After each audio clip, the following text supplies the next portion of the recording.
bendize, Senhor, buscando a Tua inspiração, orientação para os nossos passos, nesta caminhada desafiadora de cada um de nós. Pedimos o Teu amparo, pedimos a Tua luz, na forma dos Teus ensinamentos, à luz do Espiritismo. Que os nossos corações se encham de energia, de bom ânimo e que os nossos pensamentos possam se renovar nesta fonte inesgotável do bem e do amor. Pai nosso que estais no céu, santificado seja o Teu nome. Venha a nós o Teu reino. Seja feita a Tua vontade, assim na terra como no céu. O pão nosso de cada dia dai-nos hoje. Perdoai as nossas ofensas, assim como nós perdoamos aqueles que nos têm ofendido. Não nos deixeis cair em tentação, livra-nos do mal, porque Teu é o reino, o poder e a glória para sempre. Se seja. Então, hoje nós vamos dar continuidade ao estudo do livro Renovando Atitudes, né? É uma psicografia de Francisco do Espírito Santo Neto, ditado pelo espírito de Hamed, tá? Nós vamos hoje trabalhar um capítulo chamado Estado Mental. Aí eu trouxe ali o título para a gente já começar, né? Fazer uma sintonia com o assunto. Porque quando eu li o título do texto e depois eu li o texto, eu falei assim, ué, por que chama estado mental? Porque falou de um outro assunto. É como se eu tivesse achado que ele colocou um título não tinha a ver com o assunto, né? Na minha limitação inicial. Mas ao longo do estudo, eu fui vendo como que a coisa casava sutilmente com o tema que foi trabalhado no texto. Então eu quero fazer o mesmo desafio para vocês. Quando vocês leem esse título, o que vocês pensam? O que vem à mente de vocês? Desequilíbrio. Desequilíbrio? O que mais? Qual estágio que a gente está? Qual estágio? Certo. Sintonia. Tá todo mundo de máscara, mas pode falar, viu, gente? Mais alguém? Talvez como a nossa vida esteja e ela está relativa ao estado mental que tudo conduz e tudo faz acontecer. Né? Começando a esquentar. E o estado mental é de quem? De cada um. E se é de cada um, tem um aspecto que é individual. E se cada um forma um coletivo, tem um aspecto coletivo, social, né? Da humanidade. Então é disso que a gente vai tratar, vocês vão ver. Por isso que a espiritualidade foi pedindo orações? Sim, porque quando a gente trabalha algo em conjunto, é uma união de estados mentais, de pensamentos e sentimentos, porque estado mental não é só pensamento puro, tá? O pensamento, segundo Emmanuel, a gente vai ver no livro Pensamento e Vida, é algo mais complexo do que a gente imagina. O pensamento, ele está envolvido com os nossos sentimentos. Então, quando a gente fala, pensa com carinho, não precisava nem falar com carinho, mas a gente fala, pensa com carinho, porque a gente sabe que quando a gente pensa, podem vir outras emoções, não é? Outros sentimentos podem vir à tona. Se você quer que a pessoa olhe para a questão que você trouxe de uma forma assim, desarmada, você fala assim com carinho, por favor, pensa com carinho, não é? Vocês usam essa forma de solicitar? Essa estratégia, muitas vezes, até para desarmar mesmo, né? Então, nós vamos falar disso. Então, ali tem um passarinho na gaiola, tá todo mundo enxergando? Vocês vão tentar descobrir por que também que aquele passarinho tá na gaiola e a portinha tá aberta. Tá bom? Ao longo do estudo vocês vão ver se me contam, tá? Então, o texto de Hamed diz o seguinte, que para que nós, né, para que atinja a espiritualidade, então ele já está trazendo um conceito que é espiritualidade, hein? Qual que é o contrário de espiritualidade? Materialidade, tá bom? Aqui na Terra a gente está na espiritualidade ou na materialidade? Materialidade. Ninguém está na espiritualidade? Sim. Então, é só um nível de sintonia, espiritualidade e materialidade. Porque eu posso estar na materialidade caminhando, buscando a espiritualidade, ok? E posso estar na materialidade nem pensando na espiritualidade, nem tendo conhecimento, ignorando, não por maldade, mas por ignorância, ok? Então, olha só, ele cita aqui as religiões orientais, mostrando que desde as antigas religiões orientais que vieram antes de Cristo, tá? Já se falava em estados de espiritualidade em que era desejável atingir. Então ele diz aqui, já afirmavam as antigas religiões do Oriente, seria preciso que o homem se apartasse do Maya, entre aspas, uma palavra, tá? Maya, com Y, que são as ilusões da existência, do nascimento e da morte. Então as religiões antigas falavam, é preciso se apartar, se separar, se desvencilhar de Maya, que é um conceito que é a ilusão da existência, das aparências. De quem que você é filho? Onde você nasceu? O que você faz? Com quem você é casado? Né? Você tem filho? São as ilusões das aparências. Você formou em quê? A qual escola que você estudou? Não é assim que a gente tateia aqui na materialidade? E muitas vezes a gente já faz um pré-julgamento daquele com quem a gente faz a interlocução, segundo essas ilusões das aparências. Ah, você já teve algum deslize moral na sua vida? Ah, já foi preso? A gente já fica, opa, não é? E vai juntando as informações. Isso tudo é o que ele chama aqui, estou dando exemplos, claro, sujeito a contraposições, mas são partes do nosso universo material que é ilusório. Por que ilusório? Porque é temporário, não é? Por exemplo, o Alzheimer. Todo mundo já ouviu falar, né? O Alzheimer é um tipo de doença, uma demência grave, em que, cadê a pessoa que estava ali? Cadê? Onde? Aquela pessoa que eu conheci, que me dava até conselhos, parece que não existe mais. Isso é a ilusão da aparência. Então, hoje eu estou aqui falando para vocês. O meu raciocínio, até certo ponto, claro, né? Com alguma coisa da minha memória, vívida. Mas e amanhã? Isso pode transformar? Pode. Pode ser para melhor, pode ser para pior.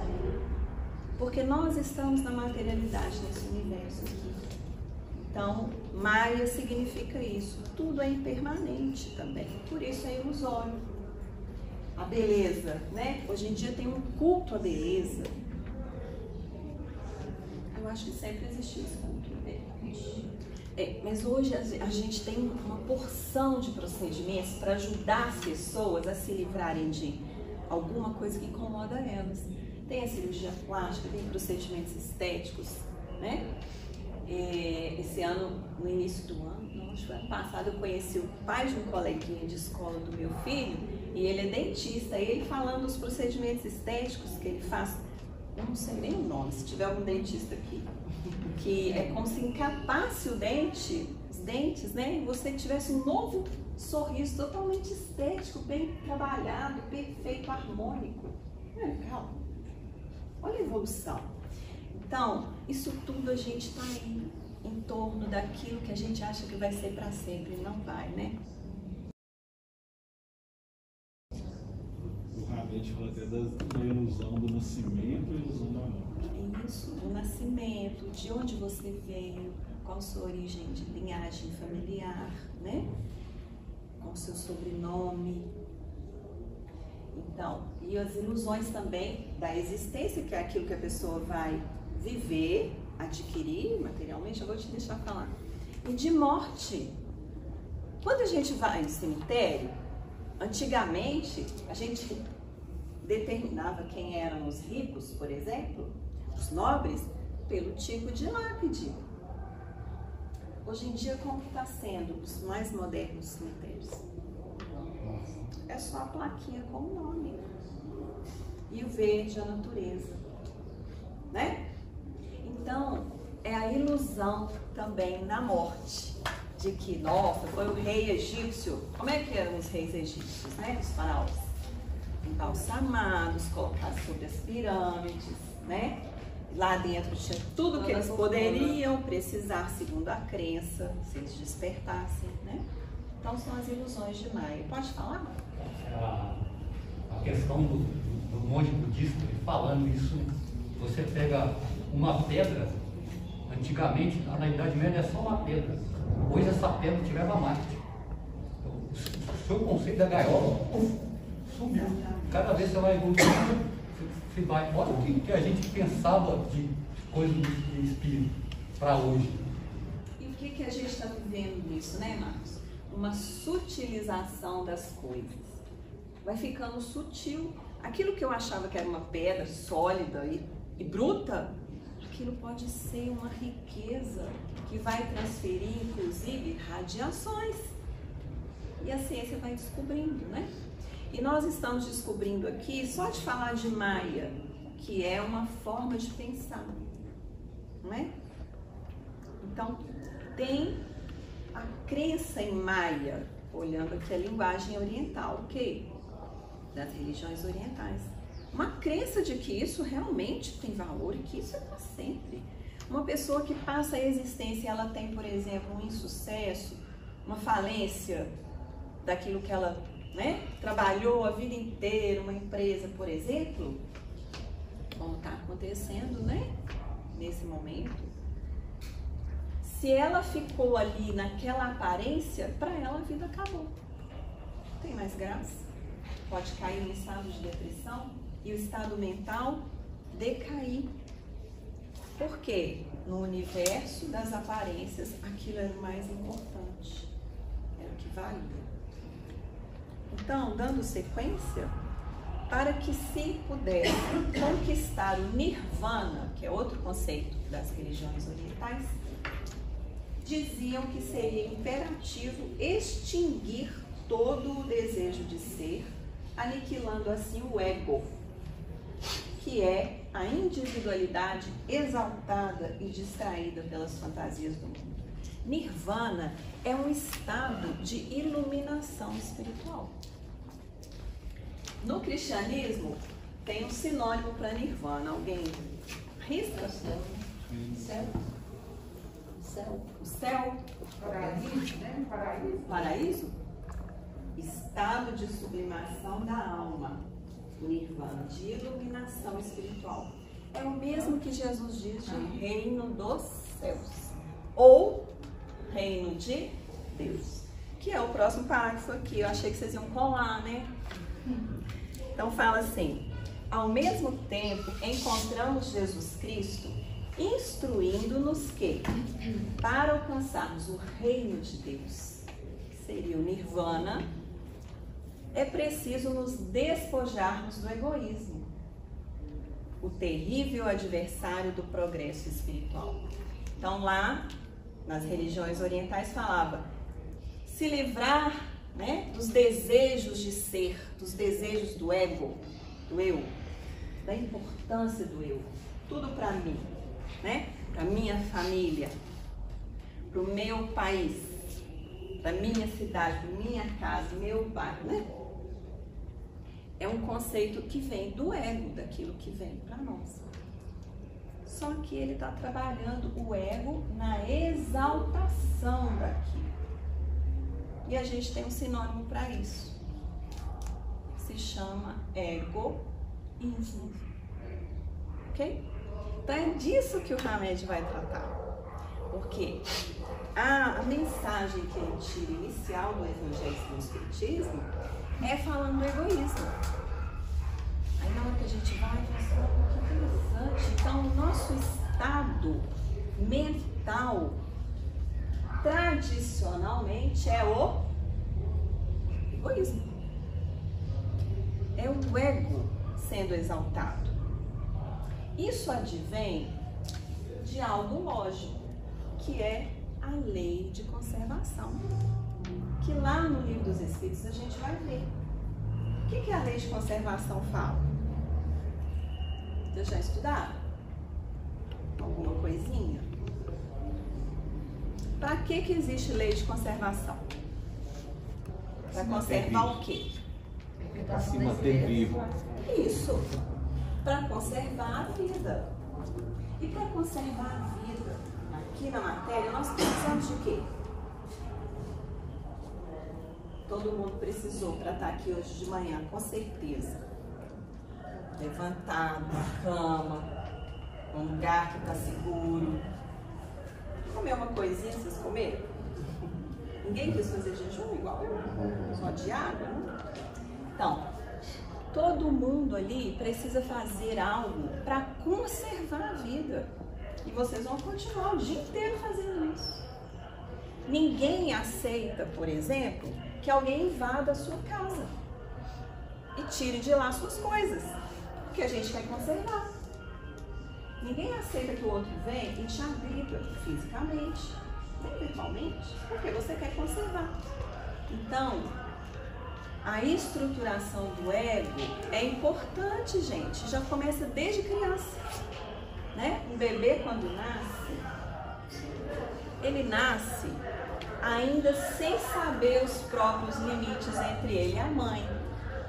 Porque ele estava ali, em completa simbiose natural com a mãe, na dependência do alimento através da mãe, né? Por isso a importância das futuras mamães, ou quem já foi mãe sabe disso, né? Da alimentação que a gente ingere, medicação, tudo isso, e estado mental, né? Que a gente ingere também pensamentos, sentimentos, tudo isso vai para a criancinha. Mas logo que ela nasce, já começa a caminhada para a estruturação do ego. É importante ter ego. A pessoa que não desenvolve o ego, ela fica sem fronteiras, sem limites. Ela pode ser invadida. Então, desde o bebezinho é importante construir o ego. Aí a gente começa com essas noções. A minha mamãe, o meu papai, o meu irmãozinho, se eu tiver, né? Os meus brinquedinhos, as minhas coisinhas, meu quartinho, né? Pensando assim, em quem tá bem materialmente, pelo menos com o necessário, né? E se a partir daquilo ali se constrói o mundo do ego, a minha escola, os meus coleguinhas, e aí vai, né? Daí a pouco a gente vai à minha faculdade, à minha profissão, os meus grupos sociais de apoio, minha vizinhança, tudo pro ego. É assim que eu vou me entendendo eu. Mas a questão do egoísmo tem o ismo, né? O que significa o ismo? É esse exagero, o quê? Exacerbado. Exacerbado. Por exemplo, fanatismo, idolatrismo, né? Então a gente vê que o ismo, neste caso, está mostrando uma exaltação daquilo que eu quero que pertença a mim, daquilo que eu quero que estruture o meu ego. Agora pensem bem, gente, que esse é o estado mental de base. Então, ao longo da existência, primeiro a gente constrói o ego. E depois a gente precisa aprender a sair do ego. Isso vem da educação, não é? Porque instintivamente a gente já está no ego. Instintivamente vem da lei de conservação, se a gente for baseado dentro da doutrina espírita. Emerson, quer falar? Patrícia, só uma lembrança, porque quando fala a respeito dessa estruturação do ego, você deu o exemplo da criança. Quem tiver a chance de ler, se pegar os 2, 3 últimos parágrafos do capítulo 13 do livro Missionários da Luz, quando fala da gravidez, e aí o André Luiz traz uma explicação interessante ali, que a gente passa na leitura, mas a gente muitas vezes não consegue conceber a profundidade disso. Quando a mãe está grávida, 9 meses, a criança, que você fez referência à lei de conservação, esses 9 meses, o espírito, ele está repassando tudo que ele aprendeu desde a fase inicial do espírito. Só para vocês terem uma ideia da profundidade, quando Freud, ele determinou a criança nascendo, na primeira fase de desenvolvimento, é uma criança egocêntrica, isso já vem desde o espírito, porque 9 meses de gravidez, ele está repassando todas as fases. Basta a gente parar para pensar assim, ah, mas é tudo com detalhe? Claro que não. Se vocês pensarem lá, feche os olhos 15 segundos e pensa numa fase infantil de vocês. Vocês pensam em todos os detalhes? Alguém aqui lembra o nome de todos os colegas de sala da primeira série do Fundamental? Pode mexer a cabeça, eu não estou vendo a cara, não, a cabeça pode. Ok, ótimo. Então, vocês não lembram, mas a gente lembra da escola, lembra por alto, lembra de algum professor. Essa fase está consolidada dentro de nós. Então, o que o André Luiz coloca no Missionário da Luz? A fase de consolidação, ela vem no início da gravidez, ela vem desde os primeiros encontros celulares até o 9º mês. Quando a criança nasce, ela nasce egocêntrica, ou seja, ele tem milhões de anos que ele repassou no momento de gravidez. Vocês entenderam? Não é só um estágio da encarnação passada. É tudo que a gente vivenciou desde o nosso início enquanto princípio inteligente. Então, consolidado isso em nós, a gente nasce egocêntrico. Ou seja, você nasce voltado para si. E o mundo vai te trazendo para o contato com o mundo através das fases seguintes, que aí vem a abordagem que a Patrícia está trazendo para a gente no estado mental. Ok? E vocês veem que cada encarnação a gente repete toda essa vinculação novamente, de estruturação do nosso ego, né? Então, assim, isso fica muito mais registrado no nosso estado mental. Mas para onde nós estamos caminhando? Nós estamos caminhando para uma construção de um altruísmo também, né? De pensar nos outros também, além de mim mesmo. Quando a gente fala assim, a Terra está na fase de transição, estamos migrando, fazendo ali nesse processo de transição, essa seleção de novos valores para levar para uma nova fase da humanidade. Quiçá não seja tanto o estado mental mais do egoísmo, né? Já vai ser outra coisa diferente. Conforme o Emerson falou, a gente está focalizando. Fala algo para nós, pede licença. Conforme ele falou, a gente está centralizando o ego durante esses 9 meses. E aí você agora diz várias vezes, né? Em várias reencarnações a gente faz isso. A natureza é tão perfeita, se a gente faz isso várias vezes, mas o objetivo é deixar o ego de lado, não é uma contradição. Mas várias vezes você tem o exercício de deixar o ego de lado também. Mas tudo depende também da educação, ok? Por que nós estamos aqui, gente? Nós somos caridosos, perdoadores, benevolentes, pacientes? Não. Estamos tentando construir isso em nós. E olha que se a gente não vigiar e orar, toda hora a gente desliza. Mas a gente está aqui se dispondo. E isso é um processo educativo. Então, dependendo do meio em que eu me encontro também, eu posso receber reforço no egoísmo ou reforço também outros valores que considero coletivo. Mas é muito mais registrado na humanidade esse desejo do bem-estar próprio. E aí nós vamos ver que isso está fundamentado na matéria. Só o fato da gente estar na matéria já implica em algo ali semeado do egoísmo. Então, por isso que no Livro dos Espíritos, nós vamos pegar uma perguntinha agora, traz isso aqui para nós, ó. Que dentre os vícios, né, as imperfeições, qual que se pode considerar radical?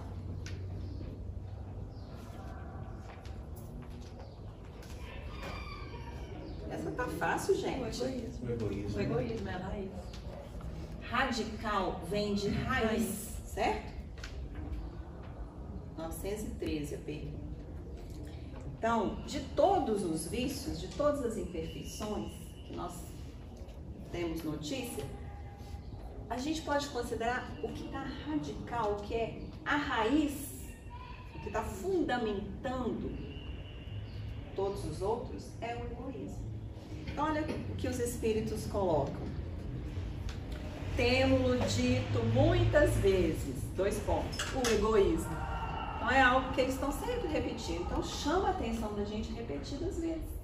Quem se dispuser a ler qualquer mensagem de manhã, qualquer coisa que a gente abrir, está trabalhando nosso egoísmo. Está fazendo um convite para a gente ampliar a visão. Porque a gente está focado, às vezes, só no nosso problema, não é? Ou a gente está só olhando o defeito do outro, que não deixa de ser uma forma de egoísmo. Achar que eu sou perfeito, o outro que é imperfeito. Então eu abro a mensagem, euzinha, com as minhas mãozinhas, leio com os meus olhos e eu falo assim, fulano devia ler essa mensagem. A gente vai na palestra com as nossas pernas, senta na cadeira e escuta com os nossos ouvidos. Fulano devia estar aqui escutando isso. Não é? Isso é o quê? Egoísmo. Está trabalhando ali a nossa imperfeição na raiz. Lembrando, Patrícia, tem umas questões no Livro dos Espíritos que falam a respeito das paixões. Sim. E é interessante, porque num primeiro momento a gente pensa que as paixões é algo negativo. E na realidade, os bons espíritos nos dizem que são ferramentas muito úteis e muito bem elaboradas por Deus para que nós saibamos servir delas, né? E o que vai acontecer talvez seja o seguinte: realmente esse ego que você falou, ele é uma necessidade que nós precisamos realmente saber escolher bem para nós, individualmente, coisas boas. Mas o segundo passo, que eu acho que é o que Jesus quer enfatizar bem, é que tenhamos esse parâmetro. Se sabemos escolher o bom para nós, também desejamos desejar o bem para o nosso irmão. Então façamos ao nosso irmão aquilo que gostaríamos que fosse feito a nós.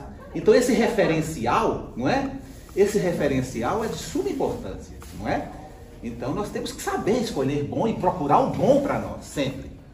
E fazer isso ao nosso irmão, não é? Quem quiser dar uma antecipada aí na pergunta 907 das paixões, será substancialmente mal o princípio originário das paixões, embora esteja na natureza? Não. A paixão está no excesso de que se acresceu a vontade. A pessoa apaixonada, ela está excessivamente voltada para o outro, tá certo? A ponto de ficar um pouquinho cega, de não enxergar os defeitos, aquilo que está por trás das intenções. Está apaixonada. A gente pode estar apaixonado por pessoas ou por coisas ou por ideais, né? Então, a gente precisa ter esse cuidado. Mas a paixão funciona como uma alavanca, né? Porque é uma força que a gente tem também. Mas aí a gente precisa colocar o balanço aí do raciocínio, da parte racional, né? Que às vezes é difícil quando a pessoa está nesse excesso, né? Mas voltando aqui à questão, então ele diz pra gente também assim, que do egoísmo deriva todo o mal. Estudai todos os vícios e vereis que no fundo de todos eles há egoísmo. Por mais que se lhes dê combate, não chegareis a extirpá-los, enquanto não atacardes o mal pela raiz. Eu achei interessante nessa resposta, ele traz palavras fortes. Olha, por mais que lhes deis combate muito forte. Eu penso em combate, você pensa em luta, não é? Pensa em o que eu vou usar para lutar, que ferramentas eu tenho, que recursos eu tenho, né? Que armas eu tenho. Não chegareis a extirpá-los. Extirpar os vícios. O que é extirpar? Tirar. Você vai fazer uma cirurgia para tirar um tumor e vai extirpar o tumor. E ainda tem que tomar cuidado, porque ele pode ter espalhado sutilmente para outros campos. Não é? Mesmo você extirpando aquilo que está visível, ainda tem algo ali na raiz que está infiltrado. Só para dar um exemplo. Enquanto não atacardes o mal pela raiz, atacardes, gente, não é espontâneo. Dá para entender? Não é espontâneo que a gente retira o egoísmo. É um trabalho, é atacar, é lutar, é combater. Todos os dias a gente vai ter isso como desafio. A gente levanta, começa o dia da gente, já começa a vir outras demandas, assim, não. Peraí, eu quero me priorizar, mas tem isso aqui me chamando. Em muitas situações, se a gente não faz um trabalho, entre aspas, tá? De uma revolução interna mesmo, a gente permanece naquele estado mental. Porque ele é o que já está mais fácil, mais condicionado, já está mais repetitivo. Ah, eles falaram que tem que perdoar 70 vezes. Jesus, né? 70 vezes 7. Aí o Chico perguntou para o Emmanuel, né, como que era isso? É cada ofensa. Ou seja, infinitamente. Será que não pode passar dessa vez eu dar uma lição nele? Né? Então a gente fica assim, se a gente não se policia, nós deixamos passar aquilo que já é do nosso estado, né? E do coletivo da humanidade. Tendam, pois, todos os esforços, olha só, outra palavra forte, é esforço, não é espontâneo. Tendam, pois, todos os esforços para esse efeito, porquanto aí é que está a verdadeira chaga da sociedade. O que é chaga, gente? Ferida. Uma ferida, não é qualquer uma, não. Ontem eu machuquei esse dedo aqui, vocês estão enxergando? Não, né? Esse aqui vocês estão enxergando, não, né? Tá bem pequenininho, senão é uma chaga. Tá? Uma chaga, aquela ferida aberta, aquela ferida que está ali purulenta, precisando de trabalho ali para ela cicatrizar. E às vezes você trabalha sem enfermeiro. Quem é enfermeiro sabe, né? Que lida com ferida, né? Você tá lá trabalhando aquela chaga e passa coisa, e faz curativo, e passa meses e meses e meses, aí tem uma pequena melhora. Aí mais meses, e vai fechando. Aí mais meses. A pele fica fininha sobre a chaga. Qualquer arranhãozinho, o que acontece? Abre de novo. Então nós temos que ter esse cuidado. Imagina, o egoísmo é uma chaga. Ou seja, tá ali. Mesmo que hoje eu consegui dar uma curativo bom, né? Ninguém tá vendo. Tá lisinha a casca. Tá lisinha a pele. Cuidado, qualquer esbarrão volta de novo. Aí começa o trabalho. Então ele fala que é a verdadeira chaga da sociedade. Não é algo meu só, não. Isso está falando para os terráqueos, viu, gente? Os espíritos é da Terra, está falando da humanidade aqui da Terra. Mas é um desafio espiritual. Mesmo que a gente vá ver outros mundos, cada um tem o seu desafio, né? Esse é maior aqui. Hein, Patrícia? Só fazendo uma consideração, lembrando que o Livro dos Espíritos também fala a respeito do egoísmo e do orgulho, e ele frisa bem o seguinte: o quanto é perigoso, primeiro, que o indivíduo que é portador do egoísmo exacerbado, do orgulho, ele não acredita que é. Ele se cega e duvida que é. Ele fala, não, mas eu não sou orgulhoso, eu não sou egoísta. Daí a necessidade do autoconhecimento, né? O autoconhecimento vai vir de uma reflexão, de estudar a sua vida, de estudar o seu dia que passou, para ver, principalmente, o que você está refletindo na sociedade. Se alguém está te chamando de pão duro, digamos, olha, vamos analisar esse caso direito, porque os olhos dos outros estão me apontando. Por isso que alguém fala assim, a gente tem que agradecer os inimigos. Porque os inimigos são os que jogam a verdade na nossa cara. Já cutuca a chave. Porque muitas vezes os amigos nos adulam, né? Falam, não, mas você não é assim. O inimigo fala, você é um miserável, você é um pão duro, você é egoísta. Você... Olha, prestemos atenção, não é? Verdade. Então essa identificação é importante, porque às vezes a pessoa é portador e o livro dos Espíritos já adverte, você não acha que é, mas é preciso identificar com muita sabedoria esses sintomas, né? Para depois Nessa atacá-los. pandemia, a gente está vendo aí uma exacerbação, né, de muitos interesses individuais, né, que às vezes se coincidem com o de outros, então viram pequenos coletivos. Então a gente precisa tomar essa distância e falar assim, nossa, o que eu quero que prepondere agora? É o meu interesse, interesse da minha família, do meu grupinho, né? Então a gente está tendo uma oportunidade de fazer essas avaliações, porque o egoísmo não é do outro. É da sociedade, a chaga é da sociedade. Em alguns momentos manifesta mais em um, em outro, mas eu também tenho, né? E muitas vezes, não só o autoconhecimento, né, da pessoa fazer uma autoanálise, mas muitas vezes é o outro que mostra pra gente. Espera aí, pô, fulano, o limite aqui, ó. Você vai até aqui. É para isso que existem as leis, para isso que existem as normas. Por quê? Porque se deixar, a gente tem limite, não.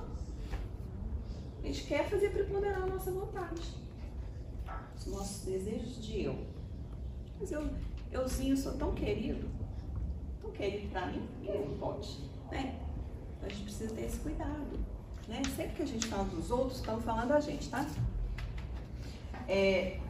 Quem quiser, desde esta vida, ir aproximando-se da perfeição moral, deve expurgar o seu coração de todo sentimento egoísta. Outra palavra forte. Expurgar. O que é isso, gente? Quando está sarando alguma coisa, fica saltando pus, não é? Expurgando, vão para fora. Você já tiver dor de barriga? Dor de barriga não é assim? Vulgo intoxicação alimentar? Então, vulgo dor de barriga. A gente vai ter que pôr para fora. Não tem jeito de melhorar. Ai, mas nossa, eu faço isso. Como assim não? Não vai morrer? Tem as bactérias lá, né?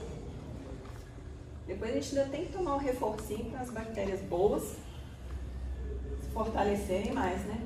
Nós somos um mundo de bactérias, né? Mas expurgar é isso, é tirar. E às vezes na hora que a gente está tirando, como dizem, vai ficar feio, vai feder, mas a gente precisa expurgar. A maioria das terapias, elas expurgam primeiro, né?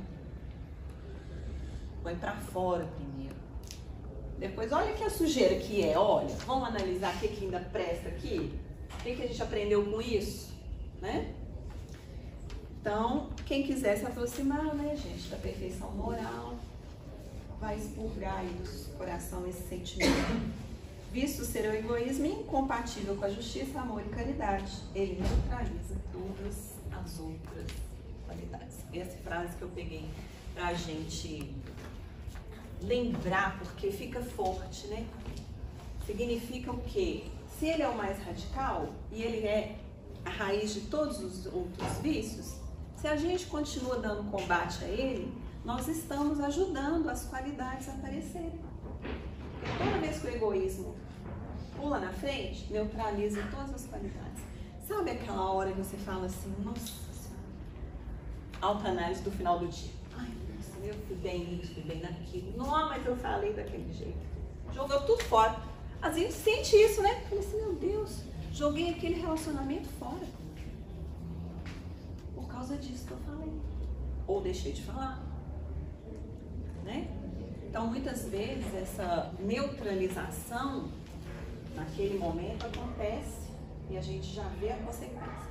Daí a importância de que, sabe o Paulo, quando ele fala assim, tornai a levantar as mãos cansadas e os joelhos desconjuntados. Tornai a levantar. Porque todos os dias nós vamos ter erros. Todos os dias temos que tornar a levantar. Mesmo que a gente já se cansou. Aquela pessoa vai te exigir paciência de novo? Vai. Porque eu fui paciente, perdoei uma vez, significa que nunca mais eu preciso perdoar aquela pessoa? Vão ter outras coisas que vão acontecer, às vezes até da minha parte. E o outro vai precisar usar para comigo aquilo que eu usei para com ele. Fazer aos outros aquilo que eu gostaria que fosse feito comigo naquela situação. Esse é o guia que Jesus nos ensina, né? Então, gente, voltando lá no início do texto, quando fala do reino dos céus, né? O André Luiz, no livro Espírito da Verdade, ele coloca no capítulo 8, chama A Rigor, o que significa reino de Deus. E os evangelistas, uns usam reino de Deus, outros usam reino dos céus, com o mesmo significado. O que é reino de Deus? A gente falou do Nirvana. Olha que legal. Reino de Deus, estado de sublimação da alma, criado por ela própria, através de reencarnações incessantes. Ou seja, para chegar no reino de Deus precisa de quê? Reencarnar, gente. São as reencarnações incessantes que nós vamos realmente pôr à prova aquilo que a gente aprendeu. Exemplificando. Fazer prova é isso, né? Você estudou lá no mundo espiritual sobre caridade, justiça, amor, né? Combate do egoísmo. Você vem pra cá pra quê? Vamos fazer os testes? E os testes são de inúmeras qualidades. Do nível de jardim de infância a pós-doutorado. A gente vai tendo inúmeros testes no dia a dia. E conforme a nossa tomada, né? O plug encaixa direitinho. Né? A gente está nas situações que a gente necessita, com as pessoas que a gente necessita, para que a gente faça essa tentativa de aperfeiçoamento. Porque é aquele plug e a tomada que fazem o encaixe certinho. Por que esse marido? Por que essa mulher? Por que esses filhos, esses irmãos, esses pais, esses chefes, esses colegas? São aqueles que nós necessitamos.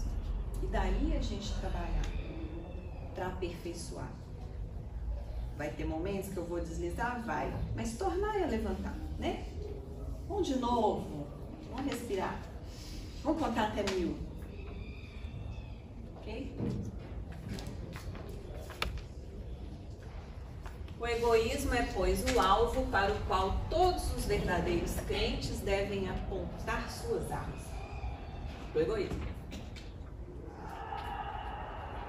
Dirigir suas forças, sua coragem. Aliás, um soldado para ir para a luta, ele precisa de coragem, né, gente? Só ganha guerra quem vai para o ataque também. Só um pouquinho. E ele fala ali, digo coragem, porque dela muito mais necessita cada um para vencer-se a si mesmo, seu ego, do que para vencer os outros. É muito mais fácil a gente enxergar os defeitos dos outros, não é? E a gente às vezes tem coragem de apontar o dedo para os outros, mas nós precisamos de mais coragem para apontar para nós. As armas, né? E isso que você falou? Espera, tem gente na fila. Achei interessante essa imagem do egoísmo na raiz, neutralizando as outras virtudes, porque se a gente pensa na nossa vontade dirigida pelo egoísmo, tudo que a gente tem de qualidade vai servir ao egoísmo. Por exemplo, eu sou paciente, mas a minha vontade é dirigida ao egoísmo. Então eu vou ser alguém que vai ter paciência, mas dirigida para essa intenção de me colocar no centro de tudo, por exemplo. Só paciência comigo. Ou então, por exemplo, alguém me faz mal e eu vejo uma vingança, é um prato que se come frio. Quer dizer, eu com paciência, né, para poder alcançar um objetivo negativo, que o egoísmo ele vai neutralizando tudo que eu tenho de bom. Né? E, gente, vocês viram que eu uso o óculos, tiro o óculos, eu não sei usar o óculos o tempo todo, entendeu? Ele é para usar o tempo todo se eu quiser. Eu não consigo. Já descobri que tinha que ser aquele de leitura de quem tem menos de 40 anos não precisa. Quem tem mais. Então, há uma lente que eu coloco quando eu estou no estado de egoísmo. Significa que eu estou olhando tudo a meu benefício, para a minha preservação. Mas se eu faço um exercício de tirar, aí eu começo a enxergar que tem outras cores, outras pessoas, né? Então, eu lembro de uma frasezinha que fala assim, a gente põe nas coisas as cores que tem por dentro. Dando esse exemplo da lente, né? A gente usar uma lente colorida, eu vejo um mundo colorido. Se eu usar uma lente cinza, eu vejo um mundo cinza. Se eu usar ela transparente, será que eu enxergo melhor? Né? Pode falar agora. Não, porque você falou assim, eu achei interessante, é muito fácil a gente ver o defeito do outro, não é? E a gente lembra uma passagem de Jesus que ele fala assim, muitas vezes a gente vê o cisto no olho do outro e não percebe a trave que está no próprio olho, né? Então, toda vez, isso é interessante, que quando a gente condena o outro ou aponta o defeito do outro, a gente está fazendo uma autodenúncia. A gente está mostrando o defeito que tem. Porque a gente só incomoda do defeito do outro quando a gente é portador do mesmo defeito. Quando a gente aponta o dedo, aponta para alguém que é egoísta, porque ele existe em nós. E muitas vezes a gente se mascara, a gente luta contra o egoísmo, não está conseguindo combater, mas é muito fácil combater o outro. Então, toda vida que a gente aponta, seja qual for o problema do próximo, é porque ele está dentro de nós. Então aí a gente tem que reverenciar muitas vezes, assim, respeitar as imperfeições do outro, sabendo assim, nossa, você está me doendo tanto o que você está fazendo. Ai meu Deus, eu tenho isso dentro de mim, né? Eu também tenho a mesma capacidade, eu posso fazer não na intensidade que ele está fazendo já, tenho uma educação, estou estudando evangelho, mas eu tenho essa capacidade. A gente fala que para virar assassino, né? Basta a pessoa não controlar a raiva. Qualquer um de nós pode se tornar um assassino num momento assim de desequilíbrio. Então, vamos recuar um passo. E é importante essas reflexões, né, gente? Por quê? O egoísmo do outro, o livro de Jesus traz isso. Que muitas vezes é o egoísmo do outro que provoca o nosso. Porque a pessoa vê que o outro não pensa nela.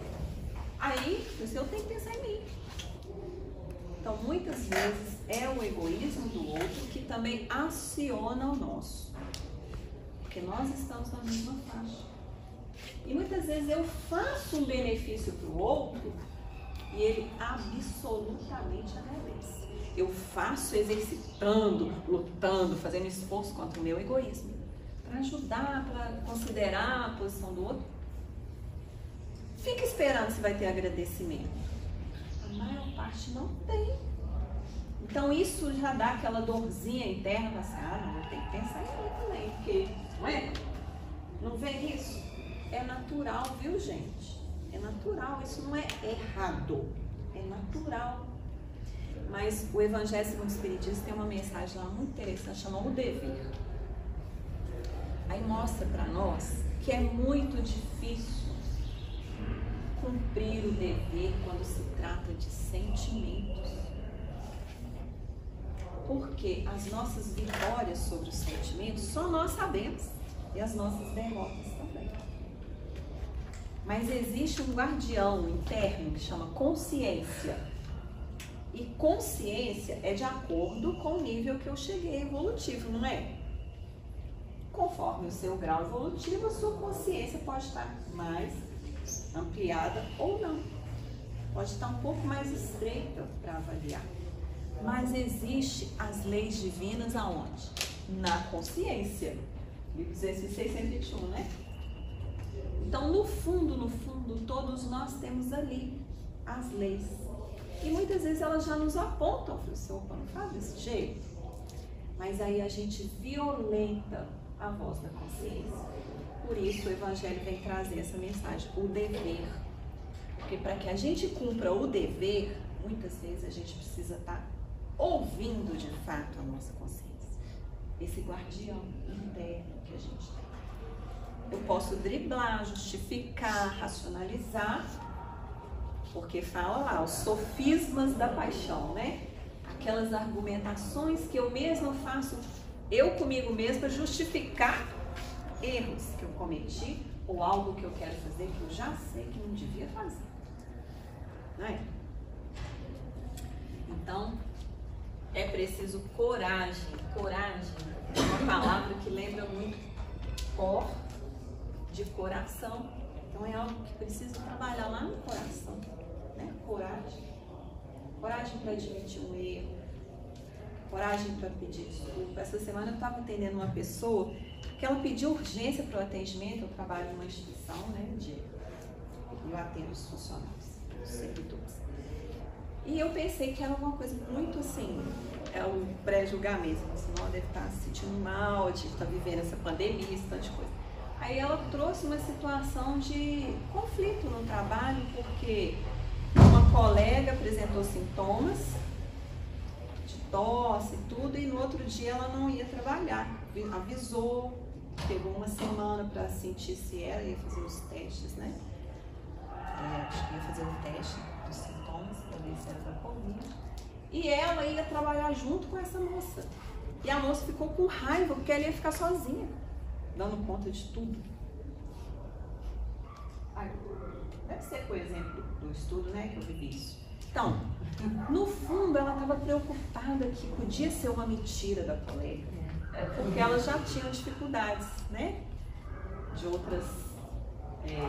outros momentos no trabalho.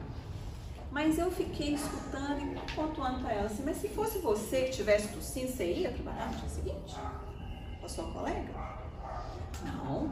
Não, mas aí a gente ajudar o outro a fazer o exercício de se colocar, né, de olhar com outro olhar, de ampliar a consciência, de ter um exercício de empatia, de falar assim, peraí, não é no fundo é aquele conflitozinho lá atrás que não está resolvido? Não é bom olhar para aquilo? Mas um dia eu pedi desculpa para ela, um dia. Ficou 4 meses sem conversar com a colega. Aí um dia ela falou assim, eu pedi, não, mas também eu estava com depressão. Pôs a culpa na depressão. Você não é santa depressão, hein? Que santa depressão? Então, no final, você reconheceu que era depressão, aí você pediu desculpa? E se não tivesse a depressão, não tinha pedido desculpa, não? Entende?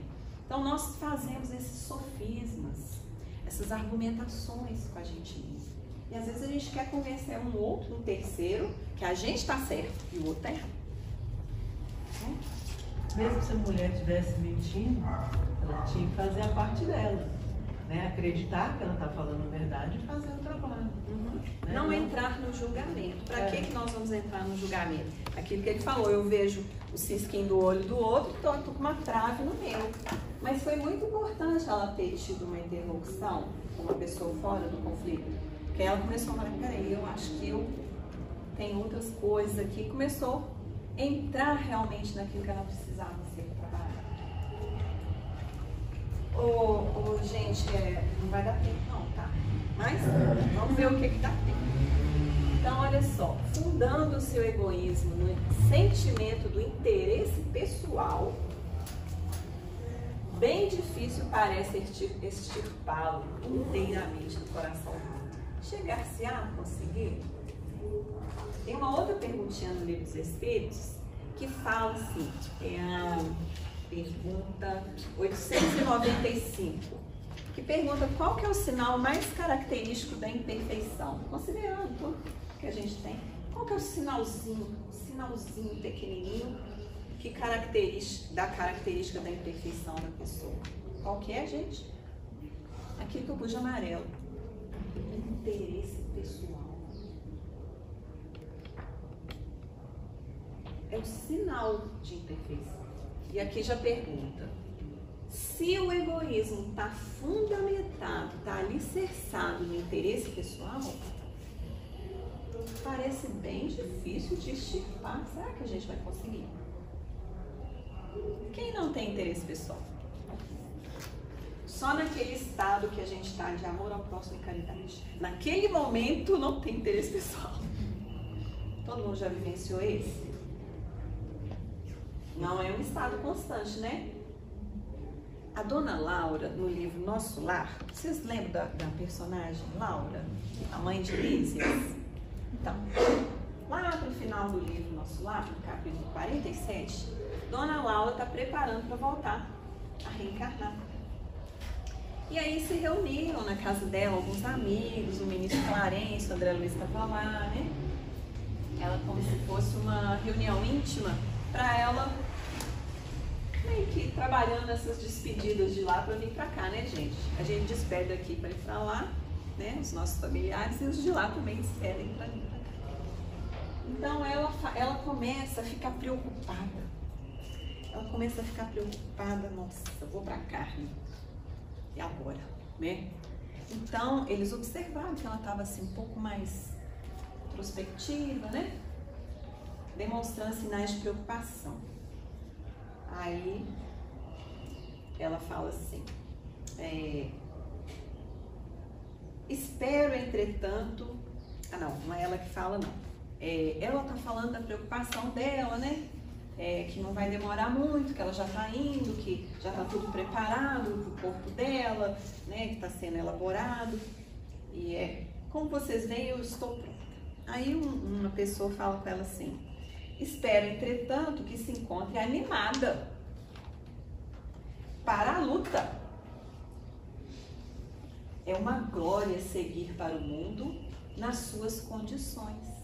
Quais eram as condições de Dona Laura, vocês sabem? Não? Dona Laura, vou falar para você. Milhares e milhares de horas de serviço a seu favor, perante a comunidade de mais de 1 milhão de companheiros. Gente, olha o que ela tinha de créditos. Além disso, os filhinhos constituirão seu belo estímulo à retaguarda. Os filhos, né, que estavam lá com ela, desencarnados, seriam os amigos espirituais que a gente tem aqui, né? Seria o estímulo da retaguarda. Estariam ali ajudando. Aí ela fala, tudo isso me reconforta, sem disfarçar a preocupação íntima. Mas devemos compreender que a reencarnação é sempre uma tentativa de magna importância. Reconheço que meu esposo me precedeu no enorme esforço e que os filhos amados serão meus amigos de todo instante. Contudo, pontinho. Aí o ministro Genésio, que estava lá, falou para ela assim, ora essa, não se deixe levar por conjecturas. Precisamos confiar na proteção divina e em nós mesmos. Deu uma sacudida. É preciso quebrar os óculos escuros que nos apresentam a paisagem física como exílio amarguroso. Não pense em possibilidade de fracasso. Mentalize sim as probabilidades de êxito. O que ele está mostrando? O estado mental da gente é o quê? Pensar no ruim, né, gente? Quem aqui fica pensando positivo? Fala qualquer coisa. Pensou primeiro negativo. A tendência, tá? Claro que tem gente que vai pensar positivo. Depois de quase um ano de pandemia, vocês já pensaram no lado positivo dela? Alguém já fez esse exercício? Que bom. Tá vendo? No início a gente não pensa. Depois a gente vai começando a fazer o balanceamento. Então ele já tá falando assim, ó, pensa aqui no que é que tem de bom. Deus não tá parado não, tem providência divina, né?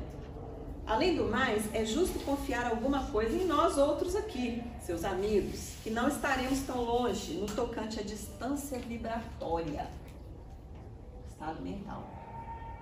Se ela mantiver a sintonia com os valores do trabalho, em favor do outro, né? Das virtudes, ela continua em sintonia vibratória com os amigos.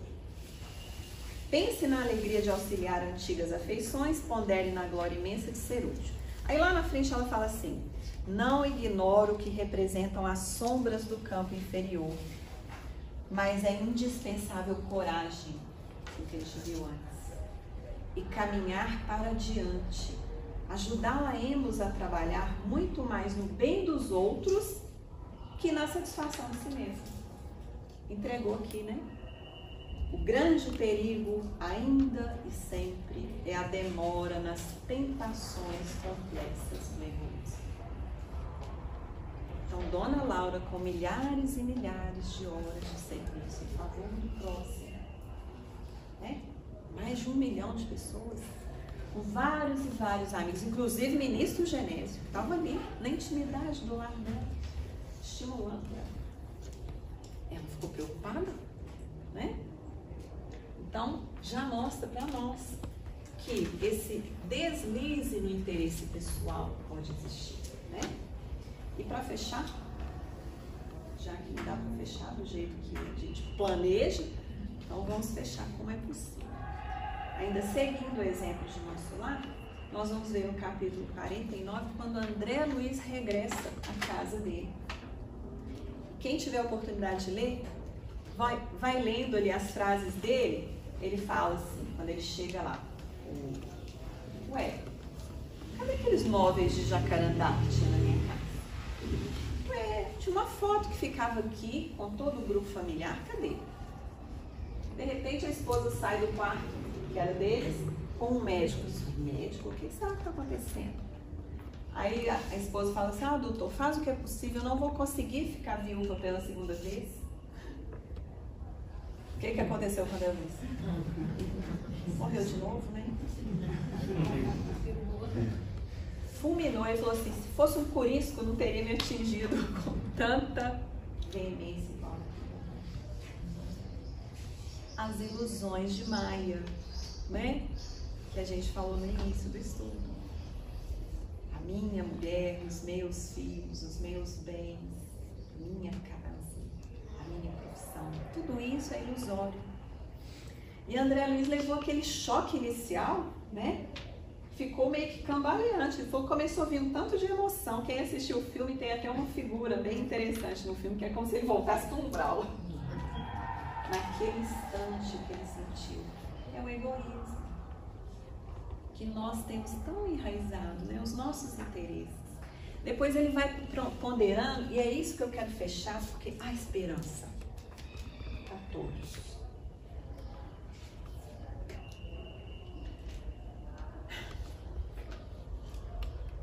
Ele ficou daquele jeito, apareceu o ministro Clarencio, né? Os amigos espirituais não falou com ele assim: meu cara, chegou a hora do testemunho. O que é testemunho, gente?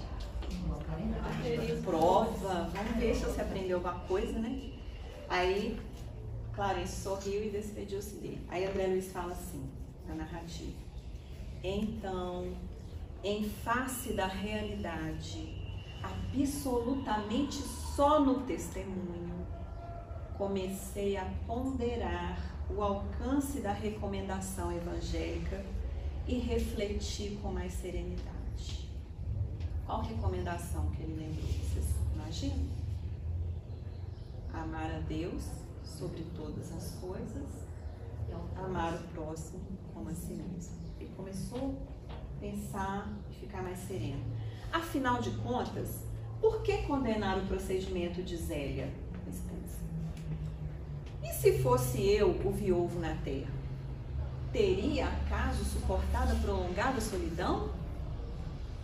Não teria recorrido a 1000 pretextos para justificar um novo consórcio? E o pobre enfermo? Como e por que odiá-lo? Não era também meu irmão na casa de nosso pai? não estaria o lar, talvez, em piores condições se Zélia não lhe houvesse aceitado a aliança afetiva? Preciso era, pois, lutar contra o egoísmo feroz. Jesus conduzira-me a outras fontes. Não podia proceder como homem da terra, a materialidade. Nós estamos na materialidade com vistas à espiritualidade, né? Minha família não era apenas uma esposa e 3 filhos na terra. Era, sim, constituída de centenas de enfermos nas câmaras de retificação e estendia-se agora à comunidade universal, que era o trabalho que ele fazia nas câmaras, né? No nosso lar. Dominado de novos pensamentos, senti que a linfa do verdadeiro amor começava a brotar das feridas benéficas que a realidade me abrira no coração. O que aconteceu nesse momento? Mudança do estado mental. Todas as vezes em que nós mudamos o estado mental, vem esse bem-estar. Ele foi do egoísmo para o amor, sem condições.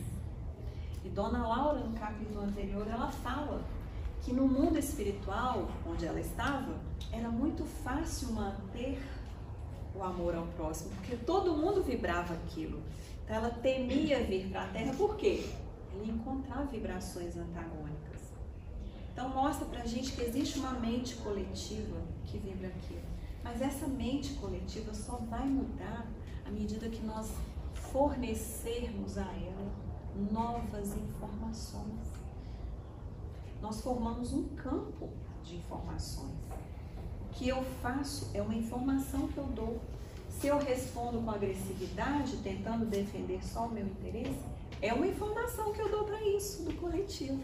Se eu respiro fundo e tento pelo menos silenciar, considerando que o outro está ali no egoísmo, mas eu devo ter algo aqui e tem uma prova para mim, eu estou dando uma nova informação do esforço. E se eu já conseguir amar o próximo, depois de algumas reflexões que André Luiz fez, a partir da educação evangélica que ele recebeu, né?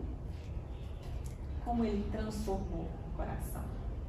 Quase que de imediato. E quem lê a sequência ou vê o filme, vai ver que ele auxilia, né? Como um irmão, aquele novo companheiro, a família que ele encontrou daquela forma. Ok? Então, com alegria que nós encerramos mais um momento de diálogo fraterno nesta casa, agradecendo a proteção e o amparo dos amigos espirituais e a oportunidade de nos aproximarmos cada vez mais de ideias salutares, de conceitos que nos lembram o amor. Que o amor, Senhor, possa estar em nossos corações e reverberar em nossas atitudes de tolerância, boa vontade, caridade, onde estivermos. Que a Tua paz permaneça em nossos corações, hoje, agora e sempre.